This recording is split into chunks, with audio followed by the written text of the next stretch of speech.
दर्शकवृन्द नमस्कार। चुरो कुरोमा तपाईलाई हार्दिक स्वागत छ। आजको चुरो कुरोको यो विशेष अङ्कमा हामी विशेष व्यक्तिसँग छलफल गर्दैछौँ, संवाद गर्दैछौँ। मङ्सिर 4 को निर्वाचन नै हाम्रो छलफलको महत्त्वपूर्ण विषय हो। यति बेला राजनीतिक दलहरू गठबन्धन बनाएर चुनावी मैदानमा उभिएका छन्। न सत्तापक्ष गठबन्धन एक्लै चुनावमा जान सकेको छ, न विपक्षी गठबन्धन एक्लै चुनावमा जान सकेको छ, न पुराना भनिएका पार्टीहरू, न त जातीय र क्षेत्रीयताको कुरा गर्ने पार्टीहरू एक्लै जनता सामु चुनाव लड्न आँट देखाएका छन्, हिम्मत देखाएका छन्। यो किन हो? आखिर दलले एक्लै आफ्नो घोषणापत्र लिएर चुनावमा जान नसक्नुको कारण के हो? त्यसमाथि यो पटक गठबन्धनका नाममा पार्टीभित्रका क्रिम अनुहारहरू, पार्टीभित्रका जेन्युन मान्छेहरू टिकटबाट वञ्चित भएर राजनीतिप्रति नै वितृष्णा पैदा भएर छेउ लाग्नुपर्ने अवस्था सिर्जना भएको छ। गठबन्धनले बडो ठुलो गम्भीर राजनीतिक सङ्कट निम्त्याएको छ र आउने चुनावपछिको संसदको आकार कस्तो होला, संसदको स्वरूप कस्तो होला, संसदको भित्र सरकार कसरी बन्ला, यो एकदमै भयावह र भयानक हुने धेरैले विश्लेषण गरेको कुराहरू हामी पाउन सक्छौँ। र अब क्षेत्रीय र जातीय पार्टीको नाममा राजनीति गर्ने, नातावाद कृपावादमा रमाउने र परिवारवादमा रमाउने क्षेत्रीय जातीय पार्टीका नेताहरूको अबको भाग्य भविष्य के होला? यसको एउटा दरिलो उदाहरण मधेसमा राजनीति गरेर क्षेत्रीय पार्टीको नाममा, जातीयताको नाममा राजनीति गर्दै आएका मधेसको मसिहा ठान्ने पार्टी र दलका नेताको भविष्य नै सङ्कटमा परेको कुराहरू चर्चा हुन थालेको छ। वास्तविकता के हो? यी र यस्तै विषयमा केन्द्रित भएर आज हामी एकजना युवा राजनीतिज्ञ डाक्टर शरद सिंह यादवसँग चुरो कुरोमा संवाद गर्दैछौँ। सबभन्दा पहिले म डाक्टर यादवलाई चुरो कुरोमा स्वागत गर्छु।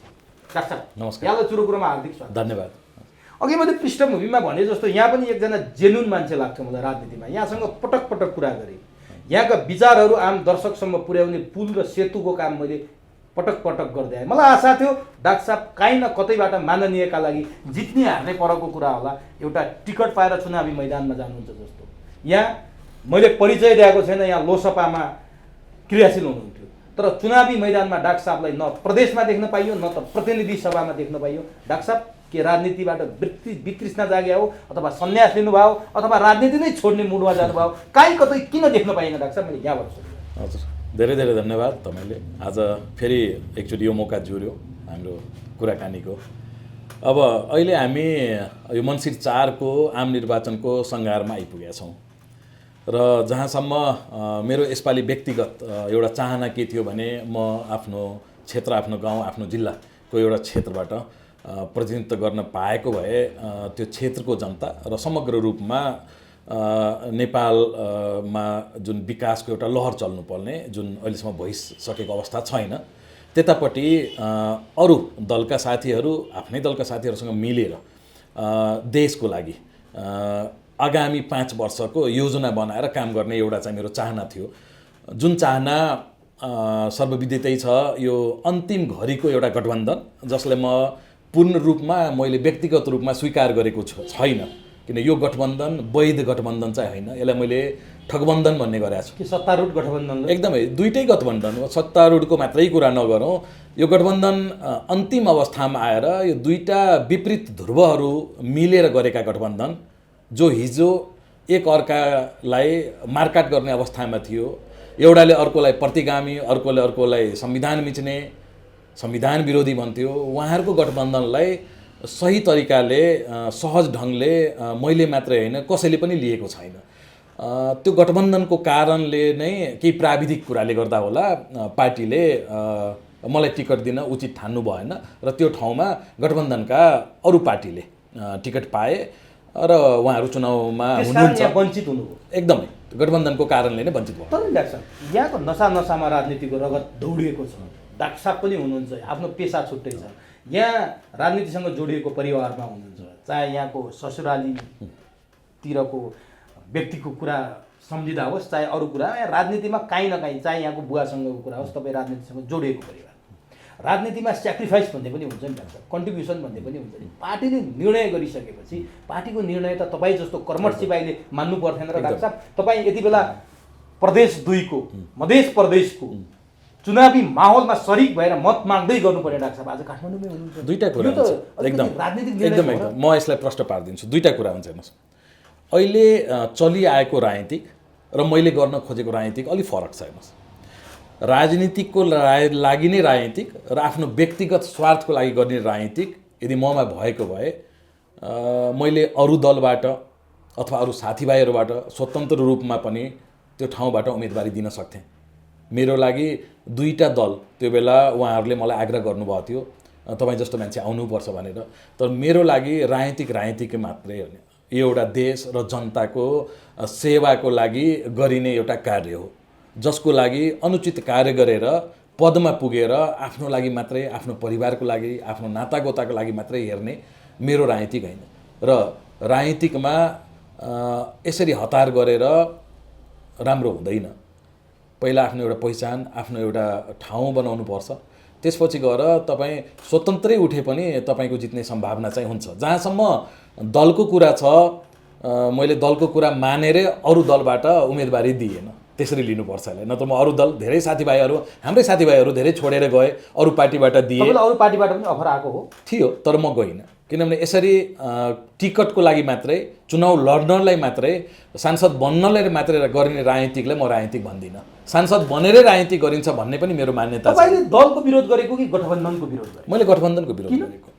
गठबन्धनको विरोध यो हिसाबले गरेको हो कि तपाईँले म एउटा साधारण एउटा इक्जाम्पल के दिउँ भने, गठबन्धन हाम्रा शीर्ष नेताजीहरूले गर्नुभयो। शीर्ष नेताजीहरूले गर्दाखेरि मलाई मेरो एउटा अन्तरात्माले के भने, यो गठबन्धन पूर्ण रूपमा न दलको लागि तपाईँको राम्रो भयो न देशको लागि भयो।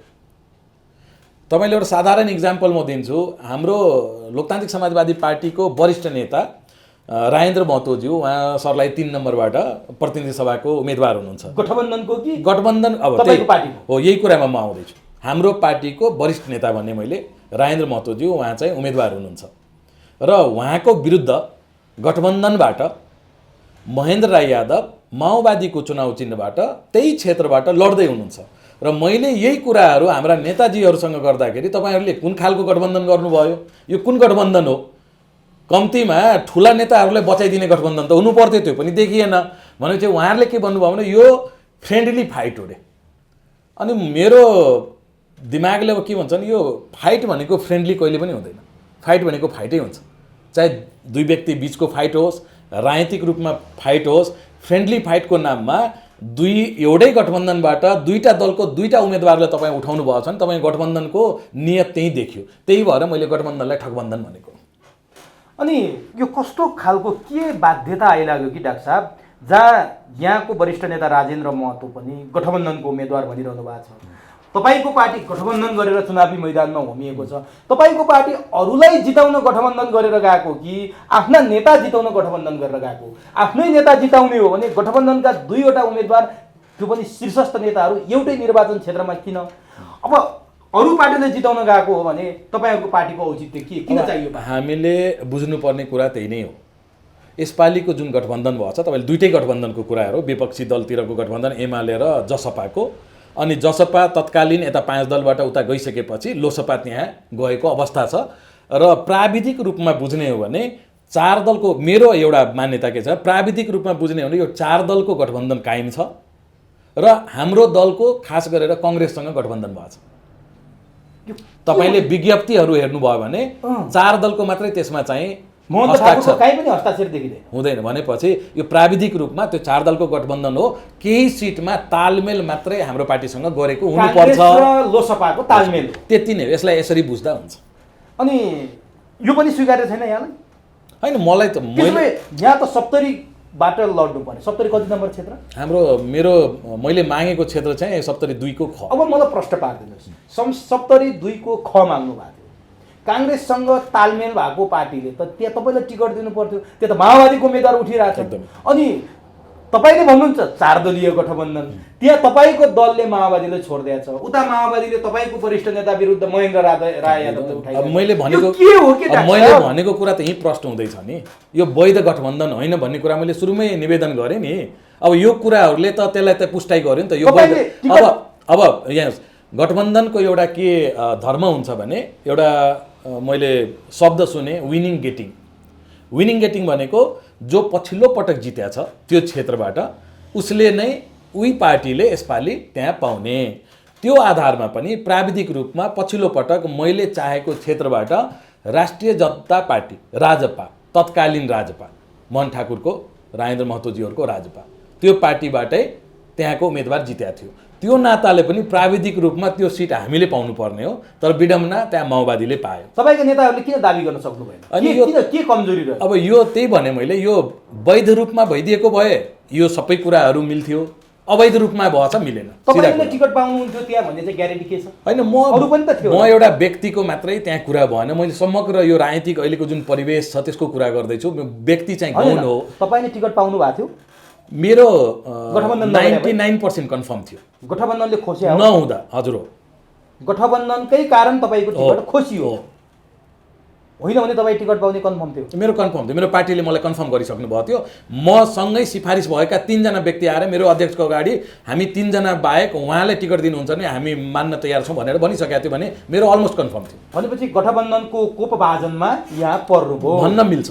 अनि त्यही भएर रुष्ट भएर असन्तुष्ट भएर तपाईँ चुनावी माहौलमा चुनावी मैदानमा मत माग्न भोट माग्न नगएको हो काठमाडौँ बसेर? म दुईचोटि गएर आइसकेँ, फेरि यो आउँदो आइतबार पनि जिल्लातिर जाँदैछु, त्यस्तो केही छैन। गठबन्धनका लागि गठबन्धनै नभनौँ, जब मैले गठबन्धनै मान्या छैन भने म गठबन्धनकै लागि सबैको लागि भोट माग्छु भन्ने पनि छैन।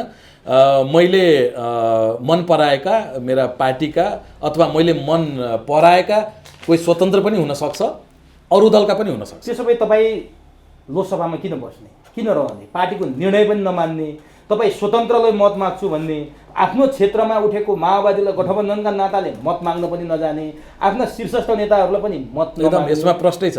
तपाईँ लोकसभामा बसिरहनु पर्ने किन? होइन, लोकसभामा बस्नु नबस्नु त्यो त यो अब छुट्टै एउटा कुरा भयो। तर जुन क्षेत्रमा हाम्रो उम्मेदवार छैन, मैले तपाईँलाई पहिल्यै निवेदन के गरेँ भने मैले पार्टीको निर्णय मान्छु।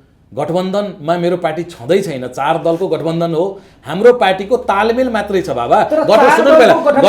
गठबन्धन भइदिएको भए त हाम्रो शीर्ष नेता राजेन्द्र महतोको विरुद्धमा महेन्द्र यादवलाई हँसिया हथौडा छाप दिएर उठाउँदाखेरि त्यहाँको वस्तु अवस्था कस्तो होला, त्यहाँको सिचुएसन कस्तो होला त्यो मनन गर्नुपर्ने नि त नेताजीहरूले। 4 दलको मात्रै गठबन्धन छ, काङ्ग्रेससँग तालमेल हो भने तपाईँको क्षेत्रमा माओवादी किन उठ्यो? तपाईँको पार्टीको उम्मेदवार? यो कुरा त उहाँहरूले जवाब दिनुपर्ने कुरा हो। र मेरो व्यक्तिगत एउटा के छ भने मैले कसको प्रचार गर्ने नगर्ने यो चाहिँ मेरो व्यक्तिगत स्वतन्त्रताको कुरा हो। पार्टीमा हुनुहुन्छ कि हुनुहुन्न? म पार्टीमा छु, अहिले पनि म पार्टीमा छु। पार्टीमा भएको मान्छेले व्यक्तिगत स्वतन्त्रता राख्छ प्रचार गर्न? व्यक्तिगत स्वतन्त्रता जहाँ पनि हुन्छ, पार्टीगत छुट्टै हुन्छ, व्यक्तिगत पार्टीको निर्णय मानेर त मैले टिकट नदिए पनि म उम्मेदवार नभए पनि। अब नि डाक्टर त्यसो हो भने एउटा तराई मधेसको एउटा समस्या जस्तो उपेन्द्र यादवको समूह जसपा पार्टी सरकारमा जाँदा अथवा गठबन्धनमा जाँदा तपाईँहरू चाहिँ विपक्षीमा बस्ने, तपाईँहरू विपक्षीमा हुँदा ऊ चाहिँ जस्तो केपी ओलीसँग चाहिँ उपेन्द्र यादव फट्केर गएपछि तपाईँहरू शेरबहादुरसँग मिल्न जाने, अथवा शेरबहादुरसँग उपेन्द्र जाँदा तपाईँहरू निस्किने फेरि केपी ओलीतिर जाने, यो के गरे तराईका यी शीर्षस्थ नेता तपाईँका पार्टीहरूका? हिजो कुनै बेला एकै ठाउँमा पनि हुनुहुन्थ्यो, यो के भएको डाक्टर साहब तराईका यस्तो छ यो नेताहरूको? यो अब तराईवादी मधेसवादी दललाई यसरी इङ्गित गरिरहँदा यसमा मैले 1-2टा कुरा अझै जोड्न मलाई मन लाग्यो। हो, यो चाहिँ पक्कै पनि अलिकति अनौठो देखियो यसपालि। जुन उपेन्द्र यादवजीको जसपा यता 5 दलमा सरकारमै थिए, उहाँहरू निस्किसक्दा पनि उहाँहरूको मन्त्री चाहिँ त्यहीँ थियो, पछि बर्खास्त गर्यो प्रधानमन्त्रीबाट, र उहाँहरूको सिटमा तालमेल नहुँदा उहाँहरूले 16-17वटा माग्नुभएको थियो, 12-13वटासम्म दिने कुरा थियो। त्यो कारणले उहाँहरू जसलाई प्रतिगामी भन्दै आउनुभएको थियो, जसको विरुद्धमा सरकार बनाउनु भयो, केपी ओलीको सरकारलाई ढाल्नु भयो, मधेसमा त्यत्रो आन्दोलन हुँदा केपी ओलीको विरुद्धमा उहाँहरूले प्रचार गर्नुभयो। मलेटको घटना, राजविराज नजिकै हाम्रो एउटा मलेट छ, त्यहाँ 6 जना मधेसका व्यक्तिहरूले शहादत प्राप्त गरे। अन्तिममा केही सिटको लागि मात्रै जसपा पार्टी फेरि केपी ओलीसँग मिल्न गए र तथाकथित उहाँको शब्दमा जो प्रतिगामी थिए रातारात उहाँहरू अग्रगामी भए। यो कुनै एउटा दललाई मात्रै यो कुराहरू लागू हुँदैन। हाम्रो दलमा पनि केही कुराहरूको कमी कमजोरी यसपालिको चुनावमा देखिएको छ, जहाँसम्म गठबन्धन गर्ने कुराहरूको सवालमा साना दल भन्ने बित्तिकै अब साना दल चुनाव लड्नु छ, सिट पनि जित्नु छ, गठबन्धन गरेर यसपालि गइएन भने राम्रो रिजल्ट आउँदैन भन्ने सोचले यो गठबन्धन गरिएको। तदनुरूप नै जसपा पनि एमालेतिर गएको हुनुपर्छ र हाम्रो लोकतान्त्रिक समाजवादी पार्टी पनि यता लोकतान्त्रिक जुन अहिलेको 5 दलीय छ त्यतापट्टि गएको हुनुपर्छ भन्ने मेरो मान्यता छ। म व्यक्तिगत रूपमा के मान्यता राख्छु भने तपाईँले सँगै मिल्नु होइन, नसक्ने? म आउँदैछु व्यक्तिगत रूपमा मेरो के मान्यता छ भने सानै दल भए पनि हाम्रो दलसँग एजेन्डा र मुद्दा छ। मधेसका केही मुद्दाहरू जो अहिले पनि थाँती राखेका छ, जुन मुद्दाहरू हाम्रा इभेन कार्यकर्ताहरू जेलमा नागरिकता सम्बन्धी कुरा छ, संविधान संशोधनको कुरा छ, यो मुद्दा लोकतान्त्रिक समाजवादी पार्टीसँग जीवित छ र मुद्दा कहिले पनि हार्दैन। हार्ने भनेको पार्टी हो, हार्ने भनेको व्यक्ति हो, हार्ने भनेको नेता हो। मुद्दा जहाँको त्यहीँ छ। तपाईँले यो मुद्दालाई अगाडि लान सक्नुहुन्न भने अरू कोही जन्मिन्छ यो मुद्दालाई अगाडि लानलाई, तर मुद्दा चाहिँ जहाँको त्यहीँ हुन्छ। हो, तपाईँ चुनावी राजनीतिक मात्रै गर्नुहुन्छ, चुनावको लागि मात्रै राजनीति गर्नुहुन्छ भने यो गठबन्धन एकदमै सही छ, किनभने मिलेर 2-4-10 जना जित्न सकिन्छ। तर हो, त्यसपछि तपाईँले सोध्नुहुन्छ कि तपाईँहरूको मुद्दा कहाँ छ, कोसँग मिल्दा मुद्दा सम्बोधन हुन्छ, कोसँग मिल्दा हाम्रो त्यहाँको समस्या समाधान हुन्छ। यो कुरा यदि नेताजीहरूले, खास गरेर शीर्ष नेताजीहरूले सोच्नु भएन, आफ्नो लागि मात्रै, आफ्ना वरिपरिको मान्छेको लागि मात्रै सोच्यो भने यस्तै किसिमको प्रतिफल पाउनुहुन्छ। र यसपालि जनताले, तपाईँ जब क्षेत्रमा जानुहुन्छ, यो गठबन्धनप्रति जनता अन्योल छ। मैले जनता मात्रै, मतदाता मात्रै होइन, उम्मेदवारहरूमा अन्योलता देखाएको छु। जो 4 दल 5 दलको एकजना उम्मेदवार छ नि, उहाँहरूमा खुदमा अन्योलता छ। उहाँहरू पनि त्यो जुन जोस हुनुपर्ने, किनभने ग्राउन्डमा के छ भने काङ्ग्रेस माओवादी मिल्दैन, ग्राउन्डमा के छ भने जसपा एमाले मिल्दैन, किनभने हिजोसम्म उहाँको अध्यक्षले अर्को अध्यक्षलाई गाली गरेर राजनीतिक चलाउनु भएको थियो। आज अकस्मात रातारात के गरिदिनु भयो भने उहाँहरू मिल्दिनु भयो।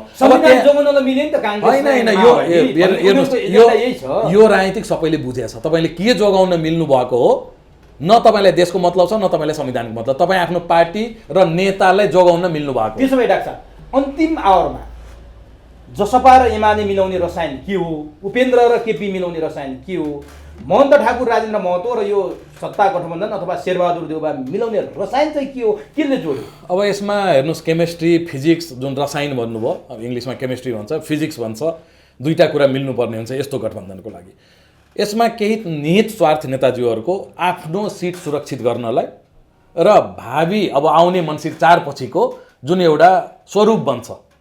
मलाई त कस्तो लाग्छ, मेरो व्यक्तिगत धारणा सोध्नुभयो भने यो गठबन्धन 4 पछि 5 गतेदेखि 6 गतेसम्म यो गठबन्धन टुट्छ। अनि के हुन्छ डाक्टर? नयाँ गठबन्धन। संसदको स्वरूप कस्तो हुनेछ? संसदको स्वरूप अब एउटा प्रष्टै के छ भने कुनै पनि पार्टीले बहुमत पाउने अवस्था त हुँदैन, किनभने चुनाव लडेकै छैन चाहिने सिटमा, भने मारामार हुने। अब तपाईँ गठबन्धनलाई मैले पटक पटक ठगबन्धन भनेको छु, एक अर्काले ठग्ने काम भइरहेछ। गएको स्थानीय निकायको चुनावमा पनि तपाईँको गठबन्धन थियो, तर मेयर 15,000 भोटले जितेको छ, अर्को पार्टीको उपमेयर 15,000 भोटले आएर छ भनेपछि त्यहाँ दुईटै छापमा भोट लगाएको त छैन एउटा पार्टीको मतदाताले। भनेपछि मतदाताले गठबन्धन स्वीकार्ने हो कि होइन भन्ने कुरामा सबभन्दा ठुलो क्वेसन मार्क छ। तपाईँ काठमाडौँ बसेर, बालुवाटारमा, खुमलटारमा, बालकोटमा बसेर गरेको गठबन्धन तपाईँको ग्राउन्डमा काम गर्छ भन्ने छैन र यसपालि गर्ने अवस्था पनि कमै देखिएको छ। किनभने जनतालाई जुन हिसाबले तपाईँले दिग्भ्रमित गर्नुभयो, यो मान्छे प्रतिगामी हो, यसको विरुद्ध भोट लिनुभयो र उसैको मन्त्रालयमा मन्त्रीमण्डलमा गएर बस्नुभयो, यो जनताले यतिसम्म अहिले चाहिँ अब चाहिँ बुझ्न थालेछ। स्वरूप के हुनेछ त संसदको? सरकार कसरी बन्नेछ? अब मैले देखेको के हो भने अबको मन्सिरको 4 को चुनावले देशराई र दललाई निकास दिँदैन। अब यसरी नै अस्थिरता, किनभने एउटा पार्टीले सरकार बनाउने अवस्था आउँदैन। मोलतोल, खरिद फरोक्त, भाँडभैलो, तोडफोड, मारामार फेरि त्यही सुरु हुन्छ। त्यही भएर मैले देखेको अबको मन्सिरको जुन चुनाव, मैले त कसैमा उत्साह देखेको छैन। हेर्नुहोस्, न मतदातामा उत्साह छ, न उम्मेदवारमा उत्साह छ।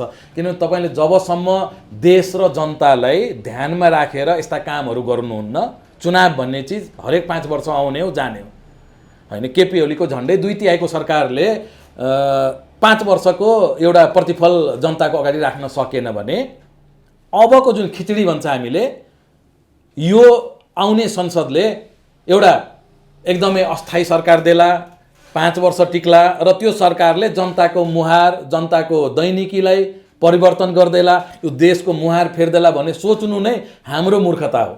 किनभने कुनै पनि दलले बहुमत पाउँदैन, 4वटा 5वटा दलले मिलेर सरकार बनाउँछ, फेरि उही लोभी पापीको सुरु हुन्छ र त्यो सरकार टिक्दैन, फेरि संसद भङ्ग हुन्छ, त्यसपछि के हुन्छ भन्न सकिन्न। अब त्यो स्वरूपमा या जसरी पुग्नु हो नि डाक्टर साहब, मङ्सिर 4 भन्दा परै पुग्यौँ हामी।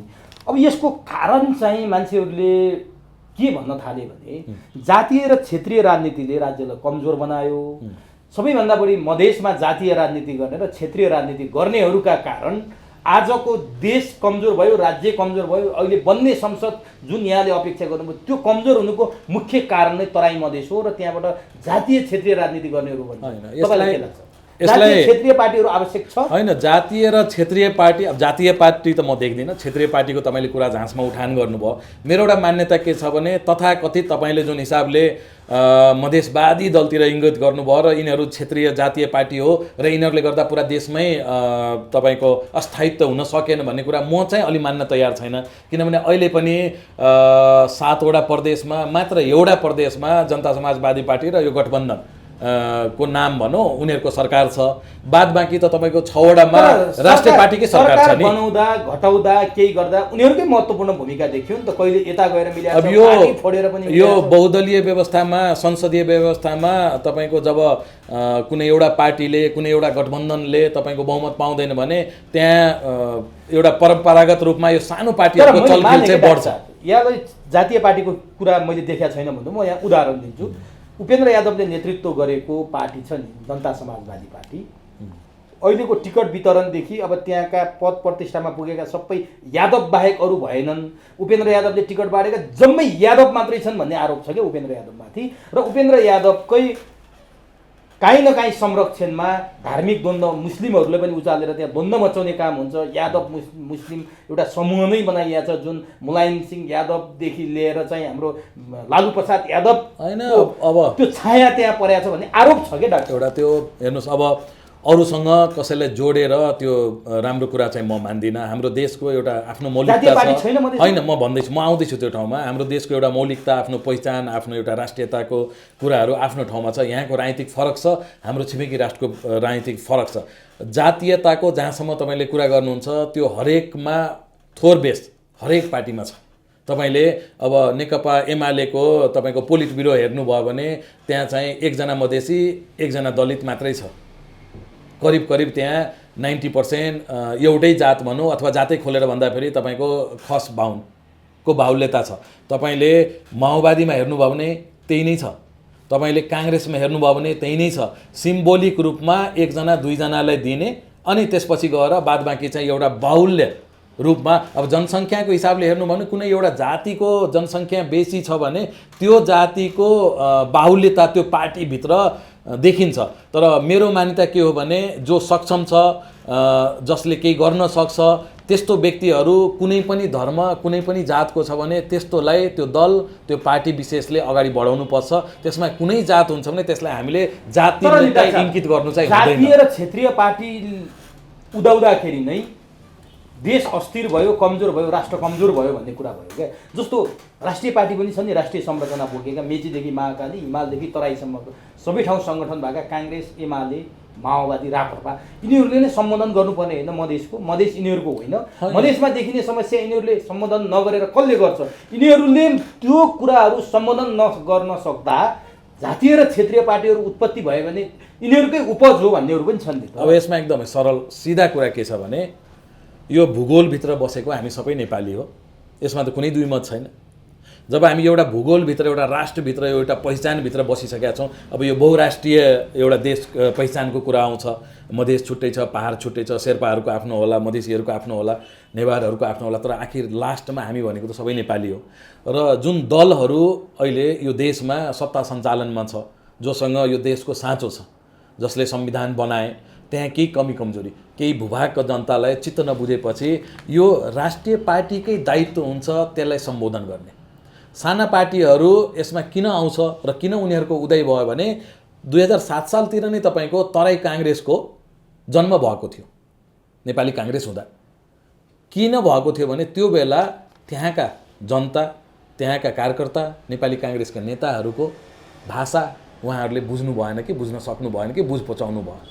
त्यही भएर क्षेत्रीय दलको यदि जुन माग हाम्रो त्यहाँको सीमाङ्कित जनताको जुन माग छ, पिछडिएका, अति पिछडिएका जनताहरू, सीमाङ्कित जनताहरूको जुन माग छ, त्यो यदि राष्ट्रिय पार्टीले नै उचित माग, फेरि गैर उचित माग चाहिँ पुरा गर्नुपर्छ भन्ने मेरो मान्यता पनि होइन। नागरिकता सम्बन्धीदेखि लिएर जुन पनि उचित माग छ त्यसको पहल चाहिँ गर्नुपर्छ। होइन, पहिचान त हेर्नु, पहिचान प्रचण्डको पहिचान र हाम्रो पहिचान बहुत फरक छ। प्रचण्ड र माओवादीको पहिचान त उहाँ जुन गोत्रमा जन्मिनु भयो त्यसकै पहिचान मेटिदिनु भयो। उहाँ जुन देशमा जन्मिनु भयो त्यहाँको हिन्दुत्वहरूको एउटा सानो एउटा हिन्दू देश, त्यसको पहिचान उहाँले गुमाइदिनु भयो। जुन पृथ्वीनारायण शाहले एउटा आफ्नो उ गर्नुभयो थियो, उहाँको शालिग तोडेर आज उहाँ गोर्खा पुग्नुभयो। त्यही भएर उहाँको पहिचानसँग उहाँको अब तोडिसकेपछि एउटा इतिहासलाई तपाईँले मेटाउने कोसिस गरेर जब तपाईँमाथि प्रेसर पर्छ त्यसपछि गएर तपाईँले म फेरि त्यो इतिहासलाई ठाडो पारिदिन्छु भनेपछि त्यो पत्याउँदैन मान्छेले। त्यही भएर प्रचण्डको र माओवादीको इतिहास र हाम्रो पहिचान चाहिँ फरक छ। हामी जहिले पनि राष्ट्रवादी कुरा गर्छौँ र हामी जहिले पनि यो देशको लागि मर्न मिट्न रगत दिन तयार हुन्छौँ। त्यसको ज्वलन्त उदाहरण हाम्रो 1600 किलोमिटरको खुला सीमा हो, जसमा मधेसका सीमाङ्कित जनताहरू जहिले पनि तपाईँको सेना बनेर उभिएको हुन्छ र आजसम्म देशका विरुद्ध, देशका अहित हुने एउटै पनि सन्धि सम्झौता हाम्रो हातबाट भएको छैन। यदि कहीँबाट भएको छ भने त्यो सबै यही ठुला पार्टी र यही एउटा वर्गबाट भएको। त्यही भएर हामी चाहिँ, मेरो धारणा मान्नुहुन्छ, म त पहिला यो देशभित्र भूगोलभित्र बसेका सबै नेपाली हो र हामी मिलेर यो समस्याको समाधान गर्नुपर्छ। जब हामी एक ठाउँमा यो घरमा एउटै घरमा बस्नु छ भने झगडा गरेर बस्नु त भएन। तर त्यसपछि सुन्नुहोस्, अब जब हाम्रो माग सम्बोधन हुँदैन भने त्यहाँ तपाईँको बाहिरबाट आउने मान्छेहरूले त्यहाँ आफ्नो चलखेल गर्छ। अब नि डाक्टर साहब, यहाँ मैले एउटा कुरा, क्षेत्रीय पार्टी यो कारणले आवश्यक भयो भनेर भन्नुभयो कि राष्ट्रिय पार्टीले मधेसलाई अपनत्व दिन नसक्दा अथवा राष्ट्रिय पार्टीले यो मधेस मेरो पनि हो भन्न नसक्दा क्षेत्रीय दल जन्मिएका हुन्। राष्ट्रिय पार्टीहरूले नै यसलाई, राष्ट्रिय पार्टीहरूकै उपज हो क्षेत्रीय दलहरू जन्मिनु।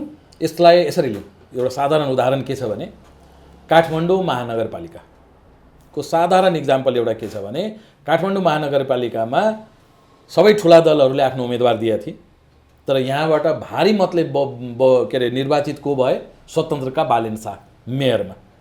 भनेपछि जब मान्छेमा आश मरेर जान्छ, यो पार्टीहरूप्रति वितृष्णा हुन्छ, जब उनीहरूलाई यस्तो लाग्छ जनतालाई कि अब यिनीहरूबाट हुँदैन, अनि त्यहाँ चाहिँ विकल्प जन्मिन्छ, त्यो विकल्प रूपमा बालेन शाह जन्मियो। तदनुरूप नै जब तपाईँले एउटा कुनै क्षेत्रको आफ्नै जनतालाई हेर्न सक्नुहुन्न अनि त्यहाँ चाहिँ कुनै न कुनै नयाँ शक्तिको जन्म हुन्छ। यस्तै बालेनको जन्म हुन्छ, हर्क साम्पाङको जन्म हुन्छ, क्षेत्रीय पार्टी जन्मे एकदम। तर तपाईँ अथवा क्षेत्रीय पार्टीको नेतृत्व गर्ने नेताहरूले राष्ट्रिय पार्टीका नेताहरूमाथि अथवा काठमाडौँको सरकारमाथि तराईबाट यता उत्तर फर्केर अमला उठाइरहँदा जसले यो विषयमा कुरा उठाउनु भयो नि, चाहे उपेन्द्र यादव भन्नु, 64 को आन्दोलनपछि मधेस आन्दोलनले जन्माएका, चाहे महन्त ठाकुर, चाहे राजेन्द्र महतो, शरद सिंह भण्डारीहरूले पटक पटक प्रश्न उठाउनु भयो। उहाँहरूले यहाँ जसरी प्रश्न उठाउनु भयो त्यो प्रदेशमा उहाँहरूमाथि प्रश्न त्यसै गरी उठिरहेछ। महिलाले प्रश्न उठाएको छ, आज त्यहाँ मुसहरले प्रश्न उठाएको छ, चमारले प्रश्न उठाएको छ। जसरी उहाँहरूले यहाँको केन्द्रीय सरकारबाट अपनत्व पाउन सक्नु भएन, मधेसमा पनि उहाँहरूबाट त्यहाँको जनताले अपनत्व पाउन सकेन। यिनीहरू राष्ट्रिय चाहिँ, अब त्यो भाषा म प्रयोग नगरौँ, राष्ट्रिय रूपमा ढाट्ने छल्नेमा प्रयोग भयो भने उनीहरू क्षेत्रीय रूपमा भए यिनीहरूकै दोस्रो रूप हो, यिनीहरूकै एजेन्ट हुन् भनेर उनीहरूमाथि प्रश्न उठ्यो। के तपाईँको कुरामा आधाभन्दा बेसी सत्यता छ, त्यसलाई म नकार्दिनँ। असत्य चाहिँ कहाँनिर छ? केही कुरा म अब आउँदैछु त्यहाँ।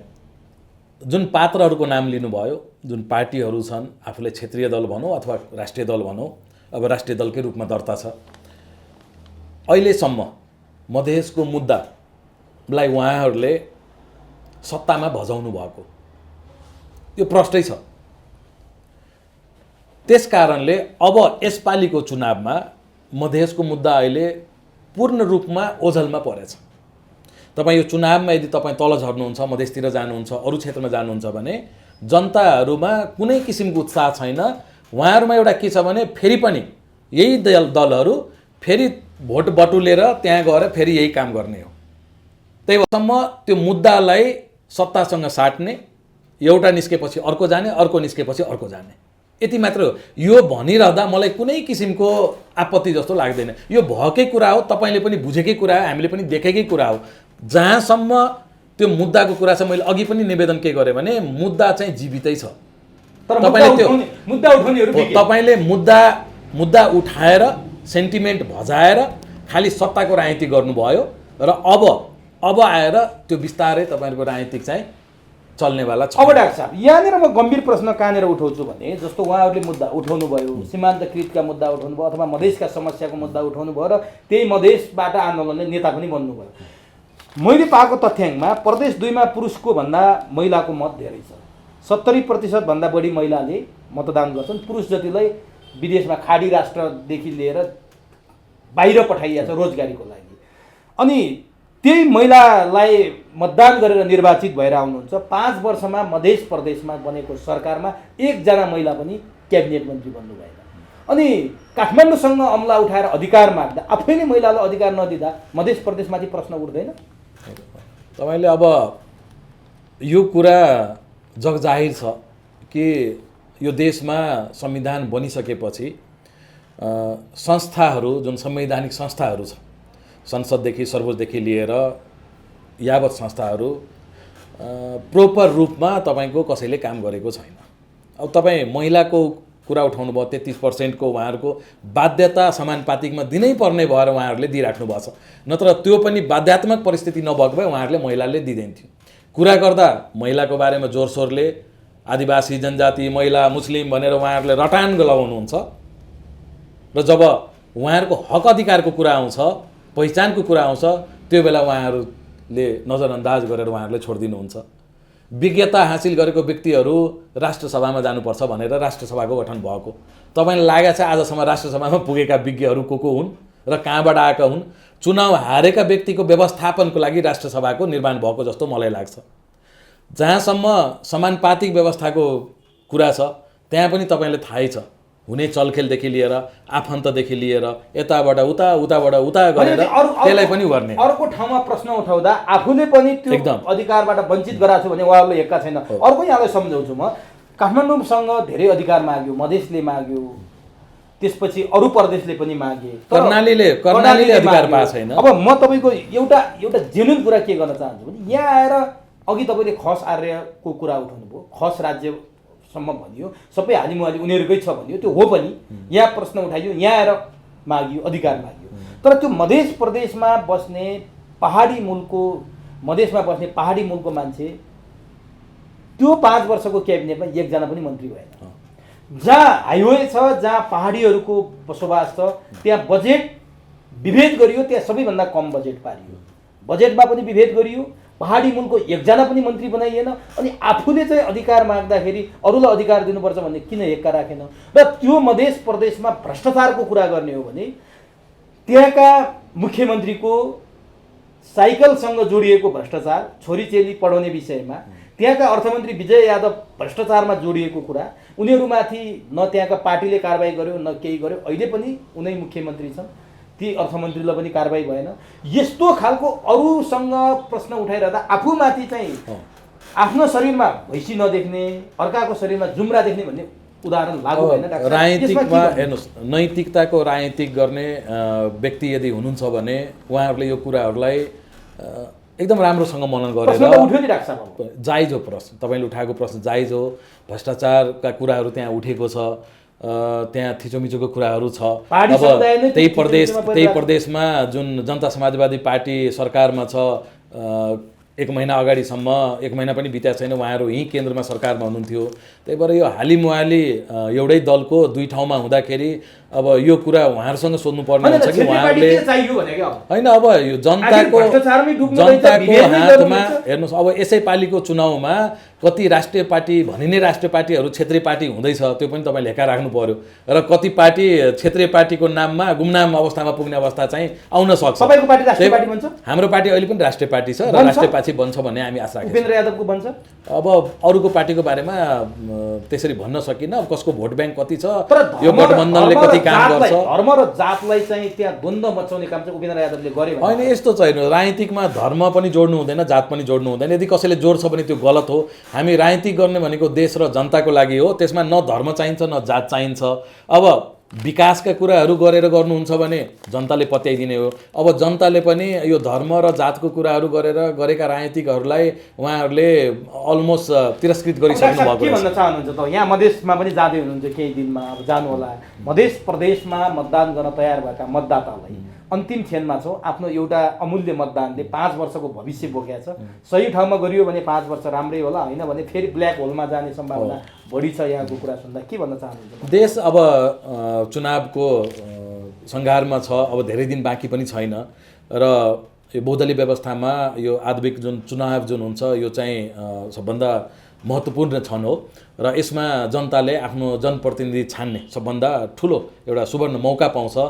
मेरो एउटा भनाइ के छ भने एउटा मतदाताको रूपमा म पनि आफ्नो ठाउँबाट आफ्नो मतदाताको मतदान चाहिँ गरौँला, अधिकारको प्रयोग गरौँला। जनताले यसपालि कम्तीमा आफ्नो क्षेत्रका उम्मेदवारहरूलाई एकचोटि राम्रोसँग बुझेर पढे लेखेका सकेसम्म युवाहरू जसले कि गर्न सक्छ देश र जनताको लागि, उसमा राष्ट्रियताको एउटा बलियो आधार हुनुपर्छ।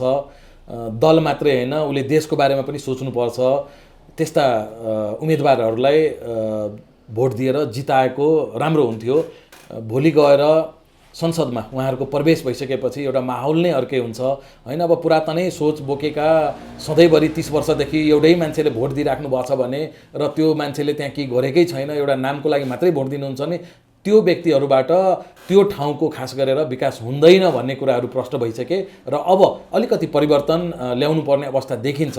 त्यही रूपले परिवर्तनमा जाउँ र पढे लेखेका युवाहरूलाई यसपालि चाहिँ साथ दिउँ भन्ने मेरो चाहिँ आग्रह हो। हस् डाक्टर, यो महत्त्वपूर्ण समयको लागि हजुर लगायत चुरो टिभी चुरो कुरो टिभीको सम्पूर्ण युनिटलाई मेरो धन्यवाद।